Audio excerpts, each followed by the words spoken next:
Hello, welcome to Be Proficient in English with Binus, Grade 10.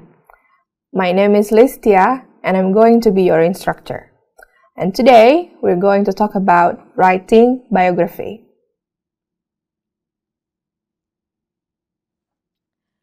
Oke, teman-teman semua, setelah selesai menonton video ini, teman-teman diharapkan untuk dapat mendeskripsikan fungsi sosial, organisasi tekstual, dan elemen linguistik dari sebuah teks biografi.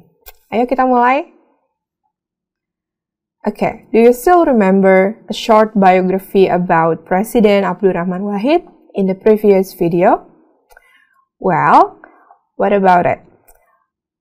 Apakah teman-teman merasa lebih kenal dengan sosok Presiden Abdurrahman Wahid setelah membaca teks tersebut?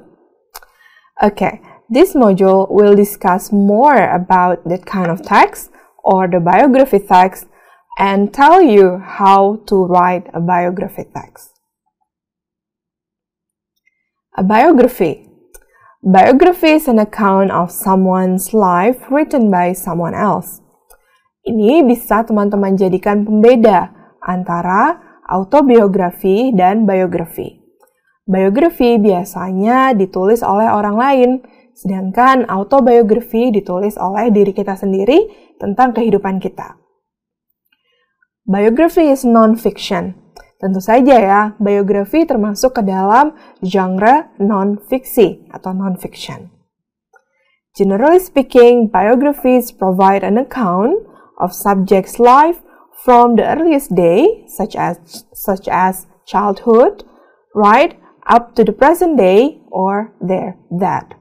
Biasanya ketika kita membaca biografi akan menuliskan atau akan menceritakan kehidupan seseorang mulai dari dia masih kecil sampai akhir hidupnya atau sampai di masa kini jika orang tersebut masih hidup.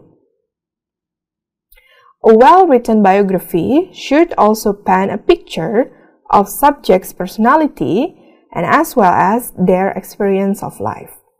Oke, di dalam biografi banyak sekali cerita tentang kehidupan orang atau subjek yang sedang dituliskan. Dan di dalamnya juga bisa termasuk subjectivity atau pengalaman pribadi dari orang yang sedang diceritakan.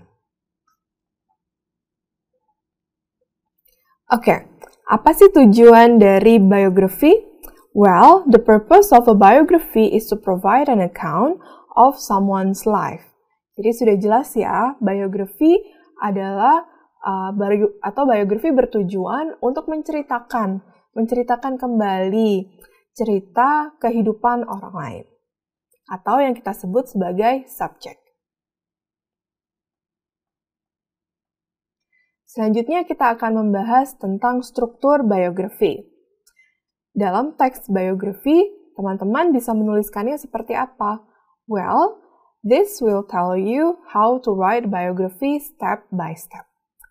First, in the biography structure, you will write an orientation or beginning atau awal mula atau permulaan ya. So, in the orientation, open your biography with a strong hook to grab reader's attention. Biasanya ketika kita akan menuliskan kisah hidup orang-orang penting, seperti yang barusan teman-teman baca di video sebelumnya tentang Presiden Abdurrahman Wahid, kita akan mengetahui bagaimana kehidupan masa kecil beliau, yang saya rasa tidak semua orang tahu. Nah, bagian itu bisa kita anggap sebagai strong hook atau bagian yang sangat menarik perhatian pembaca. Setelah orientation selesai, teman-teman bisa melanjutkan dengan sequencing. In most cases, biographies are written in chronological order unless you are a very competent writer, consciously trying to break from the trend. Oke, ini salah satu poin yang penting dalam penulisan biografi. Biografi harus dituliskan dalam chronological order atau sesuai dengan lini waktu. Jadi, teman-teman bisa menceritakan sejak tokoh tersebut atau subjek tersebut lahir, bagaimana masa kecilnya atau childhood, bagaimana masa remajanya atau adolescence, adulthood atau masa dewasa, sampai misalnya tentang karirnya, tentang pekerjaannya, tentang keluarga, sampai akhirnya subjek tersebut meninggal atau pada saat masa sekarang. Setelah itu, kita berbicara mengenai cover. Well, in the cover, you could tell about childhood, upbringing, education, influences, accomplishments, relationships, family, or everything else that helps the reader to understand the person or the subject. And lastly, you will find conclusion. Conclusion is a wrap-up of your biography with some details about what the subject is doing now if they are still alive, or if the subjects have passed away, make a mentions of what impact they made and what their legacy is or will be. Di bagian conclusion, teman-teman bisa menyampaikan tentang aspirasi subjek atau tokoh yang sedang kita tulis seperti apa jika tokoh tersebut masih hidup.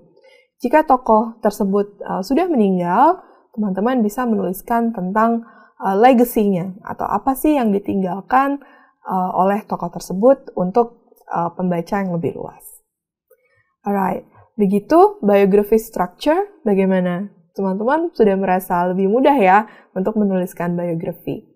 Ingat, biography structure ada orientation, sequencing, cover, dan terakhir ada conclusion. Oke, sekarang kita akan coba mengerjakan exercises dan menganalisis text excerpt dari biografi Presiden Abdurrahman Wahid dan kita cocokkan dengan text structure di dalam biografi. Well, you must remember that text structure of a biography is orientation, sequencing, cover, and conclusion. So your job is to put the structure into excerpts from Presiden Abdurrahman Wahid's biography that you have read in the previous video. Are you ready? Let's start. Well, you can pause the video to comfortably read the excerpts, or you can read it with me. Okay, let's jump into the first excerpt. Abdurrahman Wahid, who fondly called as Gus Dur, was the fourth president of the Republic of Indonesia, starting from October 20, 1999 until July 24, 2001. Okay, we go to the second excerpt. In 1979, Gus Dur moved back to Jakarta, while in early 1980, Gus Dur was appointed to be representative of experts in Advisory Nahdlatul Ulama. Here, Gus Dur was involved in a serious discussion and debate about religious issues, social and political circles with various interfaith, ethnicity, and discipline. So that was two excerpts. So your job is to decide where do these excerpts belong. Do you have your answer yet? Okay, let's check. So the first excerpt belong to the orientation. What about the second excerpt? Does it also belong to the orientation? Or you think it belongs to other structure? Teman-teman pasti masih ingat ya, orientation fungsinya adalah memberikan strong hook atau sesuatu yang menarik perhatian. Okay, second excerpt adalah sequencing. Artinya di sini mulai diceritakan pengalaman hidup dari Presiden Abdurrahman Wahid sesuai dengan chronological order atau sesuai dengan lini waktu. Kita coba dengan excerpt selanjutnya. Oke, ini adalah excerpt ketiga dan keempat. Excerpt ketiga. He was born on August 4, 1940 at the Nayar village, Jombang, East Java. Gus Dur is the first son of 6 siblings. His father was a founder of a great organization, Nahdlatul Ulama, named Kiai Haji Wahid Hashim, while his mother, called Hajah Soleha, is the daughter of the founder of Pesantren Denayar Jombang, Kiai Haji Bisri Samsuri. And the fourth excerpt, during the presidency, it was not the least of thought of Gus Dur controversial thoughts. The opinion is often different from the opinions of other people. Abdurrahman Wahid died in the age of 69 on December 30, 2009 in Cipto Mangunkusumo Hospital, Jakarta. So, you decide. Where do these excerpts belong to? What about excerpt number 3? Do you have your answer? Right, excerpt number 3 is a cover. So it tells you a little bit more detail about Abdurrahman Wahid's past life. What about the last excerpt? Does your answer is conclusion? If it does, so you're correct.